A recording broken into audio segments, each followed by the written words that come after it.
Good morning, dear students. Now we are watching EduStar Class 6 Geography Chapter 3 Motions of the Earth. Yes, as you know that the Earth has two types of motions. What are they? One is rotation, the another one is revolution. Yes, good.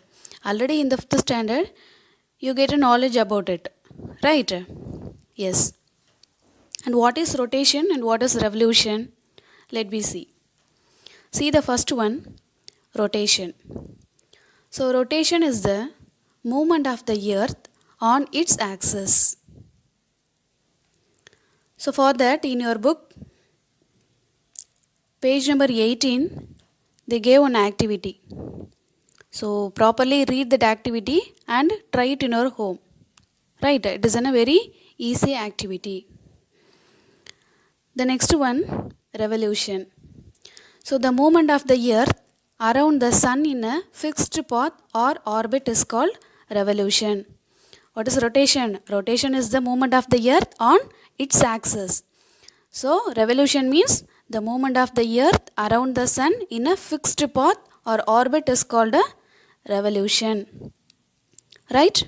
Okay.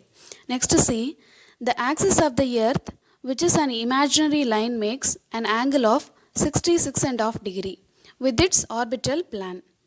The plan formed by the orbit is known as the orbital plan. Yes. The earth receives light from the sun. All of you know that. Due to the spherical shape of the earth, one half of it gets light from the sun at a time. And that is they gave in your book picture. Day and night are on the earth due to the rotation they gave. Just see the picture in your book, page number 18.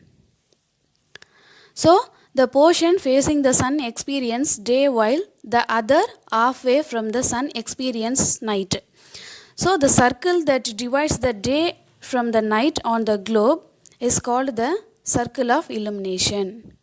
Yes. The circle does not coincide with the axis, and that is also they gave in your book, page number 18. Properly check with the picture.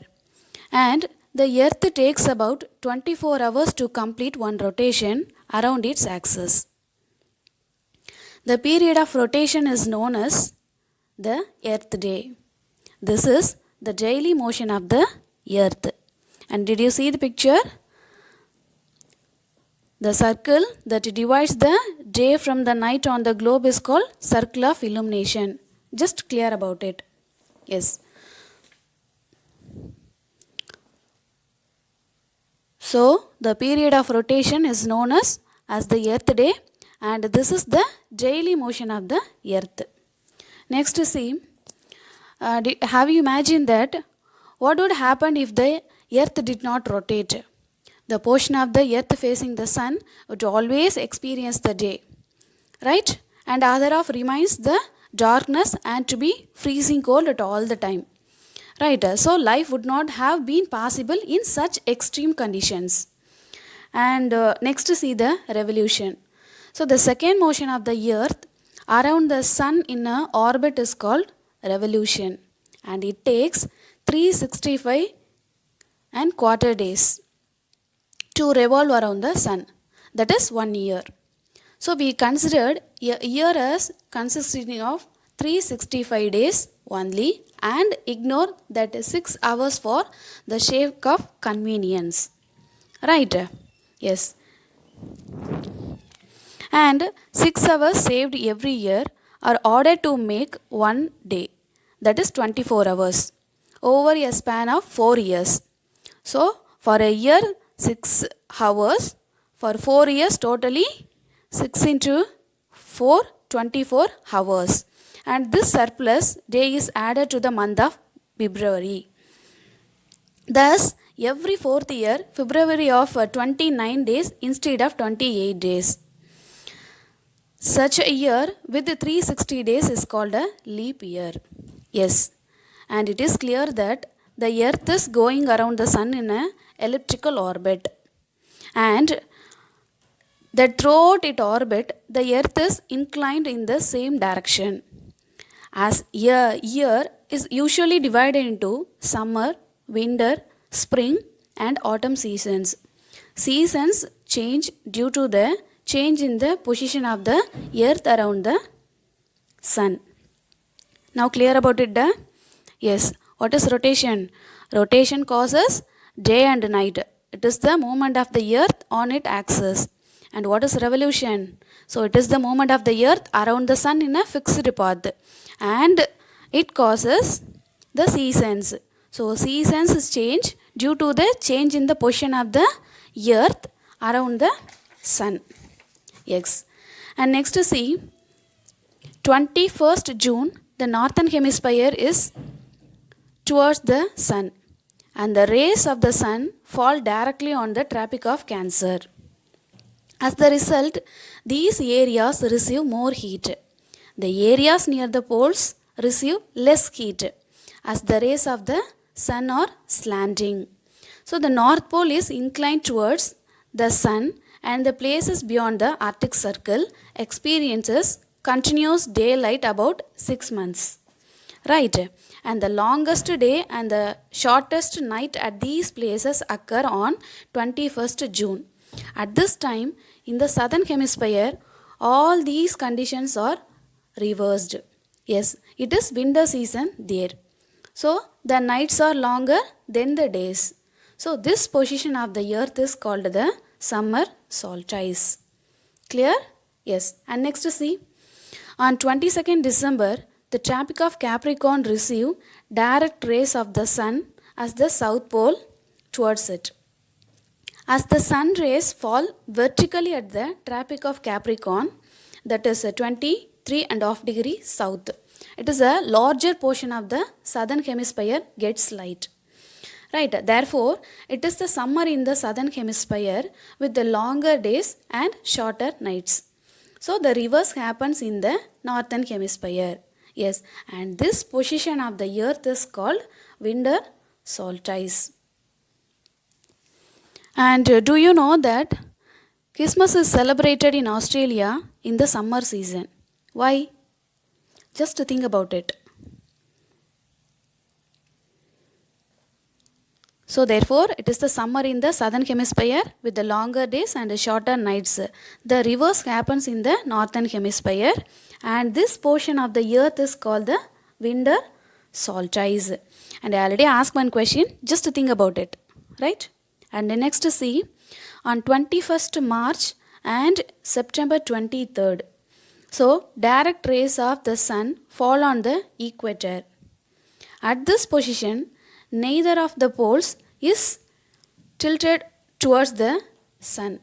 So the whole earth experiences equal days and equal nights. This is called equinox. Just to see the picture, you have to clear about it. So what are the 2 days? 21st March and September 23rd. So in these days, the direct rays of the sun falls on the equator. Yes, and the whole earth experiences equal day and equal night. This is called equinox. And then next see, on 23rd September, it is an autumn season in the northern hemisphere and a spring season in the southern hemisphere. So the opposite is this case on 21st March, when it is spring on the northern hemisphere and autumn in the southern hemisphere. Yes, thus you find that there are days and night and changes in the seasons because of the rotation and the revolution of the earth respectively. Now all of you clear about it? Yes.